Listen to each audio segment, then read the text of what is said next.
छत्तीसगढ़ सरकार ने पुरानी पेंशन बहाल करने का ऐलान कर दिया है। जी हां, छत्तीसगढ़ सरकार ने कहा है कि वो एनपीएस यानी नेशनल पेंशन स्कीम की जगह पुरानी पेंशन व्यवस्था अपने कर्मचारियों के लिए बहाल करेगी।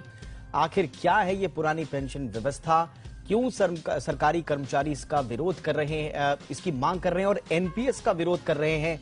एनपीएस और पुरानी पेंशन व्यवस्था कैसे अलग है, क्या अंतर है इन दोनों में, और कौन कौन से राज्यों में लागू हो चुकी है और किन किन राज्यों पर दबाव है, पूरा मामला इस रिपोर्ट में।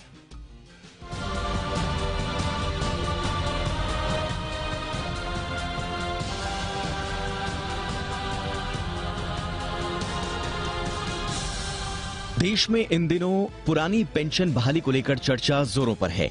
ताजा मामला छत्तीसगढ़ का है, जहां कांग्रेस की भूपेश बघेल सरकार ने राज्य कर्मचारियों के लिए एनपीएस की जगह पुरानी पेंशन बहाल करने का ऐलान कर दिया है। इससे पहले राजस्थान की अशोक गहलोत सरकार ने भी अपने कर्मचारियों के लिए यह ऐलान किया था। इन दोनों राज्यों के बाद अब दूसरे राज्यों पर भी पुरानी पेंशन व्यवस्था बहाल करने का दबाव बढ़ता जा रहा है। यूपी चुनाव में समाजवादी पार्टी ने तो अपने घोषणा पत्र में ही ये वादा किया था कि उनकी सरकार बनी तो एनपीएस खत्म की जाएगी। बिहार में विपक्षी दलों ने भी नीतीश कुमार सरकार पर दबाव बनाना शुरू कर दिया है। यही नहीं, बीजेपी शासित हिमाचल प्रदेश की जयराम ठाकुर सरकार ने भी मुख्य सचिव की अध्यक्षता में एक समिति का गठन करने का फैसला किया है। हरियाणा के सीएम मनोहर लाल खट्टर भी दबाव में हैं, तो मध्य प्रदेश की शिवराज सरकार भी, यहां तक कि कर्नाटक सरकार में खुद बीजेपी के विधायक भी पुरानी पेंशन बहाल करने की हिमायत कर रहे हैं। कुल मिलाकर पुरानी पेंशन बहाल करने को लेकर अब हर राज्य में आवाजें मुखर हो रही हैं। सवाल यह है कि आखिर पुरानी पेंशन लागू होने से क्या फायदा होगा और इसके लिए कर्मचारी लंबे समय से मांग क्यों कर रहे हैं। आइए आपको बताते हैं। दरअसल देश में 1 अप्रैल 2004 से तत्कालीन अटल बिहारी वाजपेयी सरकार ने डिफेंस सर्विसेज को छोड़कर बाकी सरकारी सेवाओं में नई पेंशन स्कीम लागू कर दी थी। देश में नई राष्ट्रीय पेंशन योजना इसी के तहत लागू की गई और केंद्र सरकार ने इसे राज्यों के लिए अनिवार्य नहीं किया, लेकिन धीरे धीरे ज्यादातर राज्यों ने अपने यहां भी नई पेंशन स्कीम लागू करनी शुरू कर दी। आइए अब आपको पुरानी पेंशन योजना और नई पेंशन स्कीम के बीच का फर्क बताते हैं। दरअसल पुरानी पेंशन में कर्मचारियों की सैलरी से कोई कटौती नहीं होती थी, वहीं नई पेंशन स्कीम में कर्मचारियों की सैलरी से 10% की कटौती की जाती है। हाँ, इसमें 14% हिस्सा सरकार जरूर मिलाती है।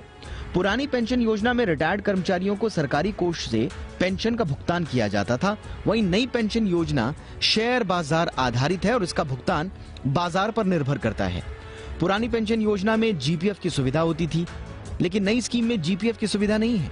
पुरानी पेंशन स्कीम में रिटायरमेंट के समय की सैलरी की करीब आधी राशि पेंशन के रूप में मिलती है, जबकि नई पेंशन स्कीम में निश्चित पेंशन की कोई गारंटी नहीं है।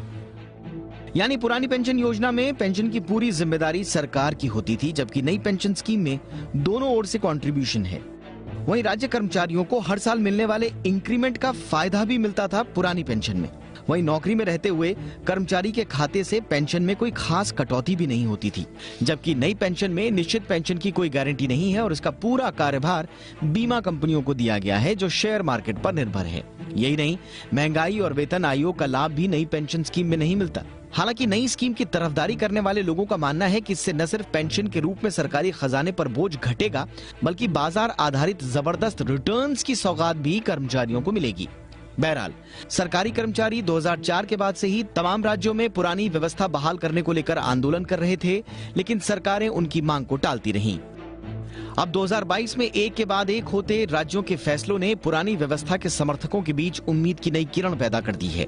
देखना होगा कि राजस्थान और छत्तीसगढ़ के बाद क्या बाकी राज्य ये फैसला ले पाते हैं या नहीं। ब्यूरो रिपोर्ट, जी मीडिया। एलआईसी के आईपीओ को मार्केट रेगुलेटर सेबी से मंजूरी मिल गई है। सरकार एलआईसी में अपनी 5% हिस्सेदारी बेचेगी। ये अब तक देश का सबसे बड़ा आईपीओ होगा और उम्मीद है कि सरकार इससे 63,000 करोड़ रुपए जुटाएगी। एलआईसी की तरफ से सेबी में दी गई अर्जी में कहा गया है कि सरकार कंपनी के 31 करोड़ शेयर बेचेगी। आईपीओ में पॉलिसी होल्डर्स के लिए 10% हिस्सा रिजर्व रहेगा। सरकार की एलआईसी में 100% हिस्सेदारी है और अब सरकार तय करेगी कि यह आईपीओ कब लॉन्च होगा। हाल ही में कैबिनेट ने इस आईपीओ में विदेशी निवेशकों को शामिल करने की एफडीआई पॉलिसी में बदलाव किया है।